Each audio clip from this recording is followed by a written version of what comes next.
আসসালামু আলাইকুম প্রিয় বন্ধুরা, ফেসবুক বন্ধুরা, আমার যারা অডিয়েন্স আছে তারা ফেসবুক কিন্তু আমি আমার জীবনে যেটুকু অভিজ্ঞতা হলো বা অনলাইনে কাজ করতে লাগে,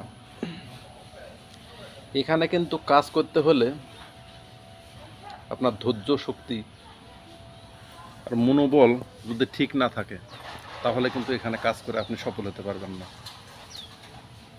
ফেসবুকও আপনাকে এমন এমন সময় এমনভাবে কতগুলো ভিডিওতে আমার কিন্তু মিলিয়ন মিলিয়ন ভিউ হয়ে গেছে, কতগুলো ভিডিওতে আবার দেখা যাচ্ছে 200-300-র বেশি ভিউ হয় না। আবার এখানে ফেসবুকের তো এভাবে আপনাকে অধৈর্য দিবেই, অনেক সময় এমন অধৈর্য আপনি ধৈর্য সারা হয়ে যাবেন যে না এভাবে আর কাজ করবে না। আর বিশেষ করে মানুষ মানুষ কিন্তু আপনার অনেক কটু কথা বলবেই, স্বাভাবিক। কটু কথা বলতে গেলে কি, বিশেষ করে আপনার বন্ধু বান্ধব কাছের মানুষেরা প্রথম অবস্থায় তো আপনার ভিডিও দেখবেই না, আর কত যে কত কথা বলবে, অনেকে পাগল বলবে, অনেকে কিন্তু কমেন্টও খারাপ খারাপ করবে। বিশেষ করে যারা নতুন যারা কাজ করবেন তারা কিন্তু এসব কথা শুনে কিন্তু যদি থেমে যান তাহলে কিন্তু সফল হতে আপনি পারবেন না। ফেসবুকে কাজ করতে হলে প্রথম অবস্থা আপনার ধৈর্য লাগবে, আর সবচাইতে হচ্ছে অনেকে আবার ধৈর্য শক্তি হারায় কিন্তু কাজ করা ছেড়ে দেয়। কিন্তু ধৈর্য শক্তি হারায় যদি আপনি কাজ করা ছেড়ে দেন তাহলে কিন্তু আপনি সফল হতে পারবেন না জীবনে। কে কি বললো ওটা পিছনে দেখে আপনার লাভ নাই, আপনি আপনার মতন আপনি কিন্তু সামনে আগাতে হবে। আপনি যা জানেন,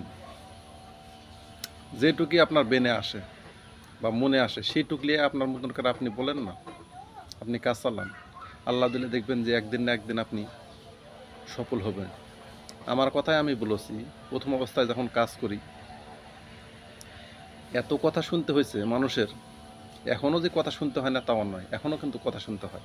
আমি যে স্বয়ং সম্পন্ন হয়ে গেছি বা সফল হয়ে গেছি তা নয়, তবে আলহামদুলিল্লাহ আল্লাহ দিলে অনেকটা সফলের দিকে আগে গেছি।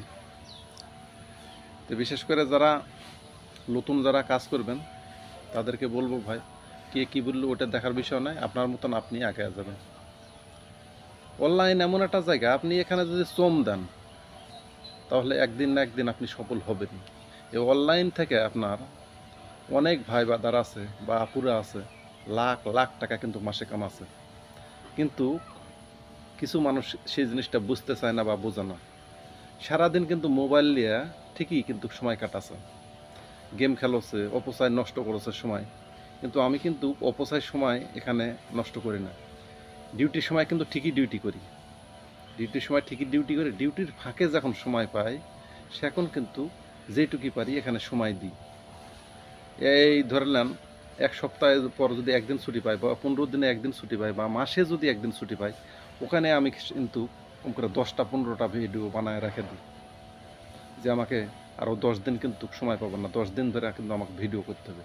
অনেকে কিন্তু কমেন্ট করেন যে ভাই আপনি এক টি শার্ট ভালো গায়ে দিয়ে আপনি অনেক ভিডিও দেখাচ্ছি করেন, বারবার একই ভিডিও করেন। তো ভাই একটা টি শার্ট ভালো গায়ে দিয়ে আমার এমনও রেকর্ড আছে, আমি এক জায়গায় বসে থাকা বা বিভিন্ন জায়গা পাল্টা পাল্টায় আমি একদিনে দেখা আছে সারা মাসের ভিডিও, মানে 30টা ভিডিও আমিও করেছি, এমনও রেকর্ড আছে।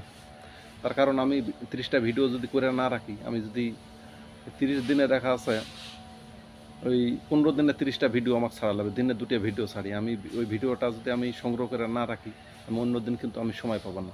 আমি ডিউটির যখন যাই আমি সকাল 7টার সময় কিন্তু আমার রুম থেকে যেতে হয়, আবার 7টা যতক্ষণ না বাজবে আসতে হয় না সর্বনিম্ন। আর যদি ডিউটি বেশি হয় তাহলে তো আপনার 10টার আগে আসতে পারি না।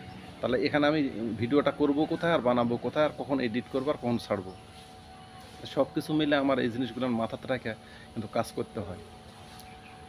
আর একটা সমস্যা আমার, সারাদিন আমি যেই ডিউটি করি আমার ওই ডিউটি সাইটে আবার ফোন থাকে না কাছে, যে ফোনে ডিউটি সাইটে যে ফোন নিয়ে যাবো যে সাইট সুইটে যে একটু সময় পেলে কথা বলবো বা ভিডিও বানাবো এরকম সময় হয় না।